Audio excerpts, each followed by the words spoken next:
Good morning, students of class 6. Today we are going to start a new chapter number 2, that is subject and predicate. Okay, this is chapter number 2, subject and predicate. So we will start with the chapter. I think you have studied the subject and the predicate. So a sentence have two parts. किसी भी sentence में two parts होते हैं.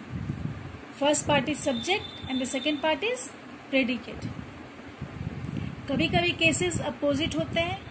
In some cases subject is after the predicate. Second part जो होता है वो subject हो जाता है. That depends. Okay, वो depend करता है.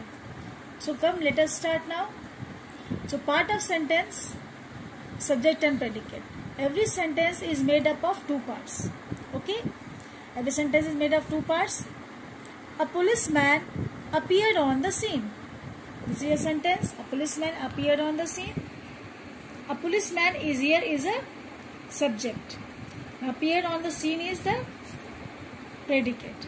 Okay, see, the first part of the sentence that names what the sentence is about is called the subject. The first of the part of the sentence that tells, names what the sentence is about. जो पहला part होता है जो बताता है कि sentence that names what the sentence is about, जो बताता है कि किस जो doer है वो कौन है उस sentence का. ठीक है, that is the subject. Okay, and the second part of the sentence that says something about the subject. और second part वो होता है जो बताता है कि subject के बारे में बताता है, जो doer है उसके बारे में बताता है, उसे हम predicate कहते हैं. Alright, so the first part of the sentence that names what the sentence is about is called the subject, and the second part of the sentence that says something about the subject. Okay, something about the subject के बारे में बताता है, that is called the predicate. The subject often says who or what performs the action that the verb refers to. Subject क्या करता है, वो बताता है कि कौन perform किया action को. Okay, who has performed the action that the verb refers to. Verb में तो verb are the doing words. Verb मतलब क्या होता है, doing words होता है. तो कोई भी action होता है, laughing, singing, dancing, that is verb. तो verb जो doing words है तो वो बताता है कि जो verb हो रहा है, जो action हो रहा है वो कौन कर रहा है. Okay, now next is the statement. The subject is, in a statement the subject is usually placed before the predicate. Statement में क्या होता है, जो subject होता है वो before predicate होता है. Okay, see here, this story is very interesting. Okay, so here this story is subject and is very interesting is predicate. तो this story जो subject है वो predicate के पहले place किया गया है. Okay, this is a statement. Sentence आप लोगों ने पढ़ा है फर्स्ट चैप्टर में, what is sentences. तो sentence में तो आप लोग इसमें पता चल गया आपको. This story is just very interesting. This is an assertive sentence. Okay, so let us move now.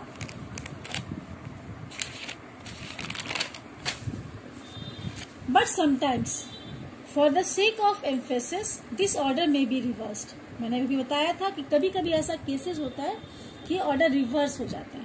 ठीक है, तो सब्जेक्ट होता है वो बाद में आता है और प्रेडिकेट जो है वो पहले आता है. So example, see example, Ranjit stood in a corner of the room. Ranjit is the subject. Okay, Ranjit जो है वो डूअर है, यहाँ पे सब्जेक्ट है. Stood in the corner of the room, ये हो गया पार्ट आपका प्रेडिकेट.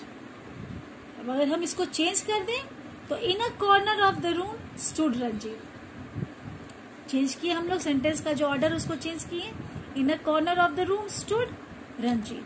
तो रंजीत जो सब्जेक्ट हो गया वो बाद में आया और जो प्रेडिकेट हो गया आपका first part of the sentence बन गया. ओके, इट कभी कभी ऐसा होता है. Okay, see subject in imperative sentences. Subject जो इंपरेटिव सेंटेंसेस में होता है, let us study about that. In imperative sentences, the subject is always you. Okay, in imperative sentences subject is always you. Okay, subject जो होता है हमेशा imperative sentences में you होता है. But the subject is not stated, it is implied. पर subject जो है वो स्टेट नहीं किया जाता है, वो इम्प्लाइड होता है. ओके, वो उसमें बताया नहीं जाता है. ओके, वो आपको अंडरस्टूड होता है. ओके, समझ में आ रहा है. सो आपको सेंटेंस में दिखेगा नहीं, पर वो अंडरस्टूड होता है. Okay, it is implied, it is not stated. वो सेंटेंस में लिखा नहीं रहता है, पर वो इम्प्लाइड होता है, वो आपको अंडरस्टूड होना चाहिए. फॉर एग्जाम्पल ये वेट आउटसाइड. इस सेंटेंस में वेट आउटसाइड है, इसमें सब्जेक्ट आपका कुछ भी नहीं है. Okay, but you is the subject जो कि हिडन है यहाँ पे. ओके, तो you must wait outside. Okay, you must wait outside. So you is here a subject. Okay, take this medicine every 4 hours. Take this medicine every 4 hours. यहाँ भी you hidden है. You should take this medicine every 4 hours. Okay, so ये सब जो होता है imperative sentence में you जो होता है वो subject होता है, जो कि हमेशा implied किया जाता है. Okay, hidden रहेगा, पर आपको अपने आप समझना है कि यहाँ पे you present है. Alright, now D. In questions and exclamation. Okay, exclamatory sentences में और इंटरोगेटिव सेंटेंसेस में the word order is slightly changed and the subject is not placed first. तो जो आप वर्ड्स जो सेंटेंस दिया उसका ऑर्डर हम थोड़ा चेंज करेंगे और जो सब्जेक्ट होता है वो पहले नहीं प्लेस किया जाता है. Okay, so in order to find out the subject in it is also helpful to write this sentences as statement. तो इस सेंटेंसेस में इंट्रोगेटिव सेंटेंसेस में और एक्सक्लेमेटरी सेंटेंसेस में अगर सेंटेंसेस है वैसा, तो हम लोग क्या करते हैं, हम लोग पहले सब्जेक्ट जो है, तो वो जो हम लोग कब हम सब्जेक्ट को फाइंड आउट करने के लिए हम लोग क्या करते हैं, इस सेंटेंसेस को एज अ स्टेटमेंट लिखते हैं. ऑलराइट, जो सेंटेंसेस होते हैं एक्सक्लेमेटरी सेंटेंसेस और इंट्रोगेटिव सेंटेंस को हम लोग स्टेटमेंट की तरह लिखेंगे, तब हम उसका सब्जेक्ट फाइंड आउट कर सकते हैं. For example, have they brought the books?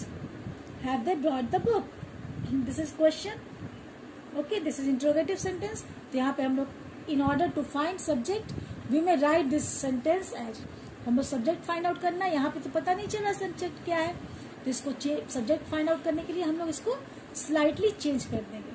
Okay, तो we can write they have brought the book. यहाँ पे दे आपका सब्जेक्ट हो जाएगा, स्टेटमेंट में आ गया, दे आपका सब्जेक्ट हो गया. All right. B. How nice you are. Exclamation. This is exclamatory sentence. How nice you are. Okay. So you are nice. You are how nice. Subject is you. Okay. Third, what a stupid answer she gave. This is also exclamatory sentence. इसको हम लोग statement में convert करेंगे. She gave a stupid answer. Okay. तो यहाँ पे she is the subject. Okay. So this is the chapter, children. It is too easy. So here is the exercise, okay, which you have to write in your notebook. Okay. Underline the subject in the following sentences. First one, the earth land was once made up of a single huge continent. इसमें आप लोग को subject को underline करना है. Alright. B, one big deep ocean covered the rest of the planet. Third, how were so many oceans and seas formed? Fourth one, tell me the story of the creation. Fifth, the original land mass split itself up into large pieces. Sixth, these pieces gradually moves further apart. 7. These movements created the ocean and the continents.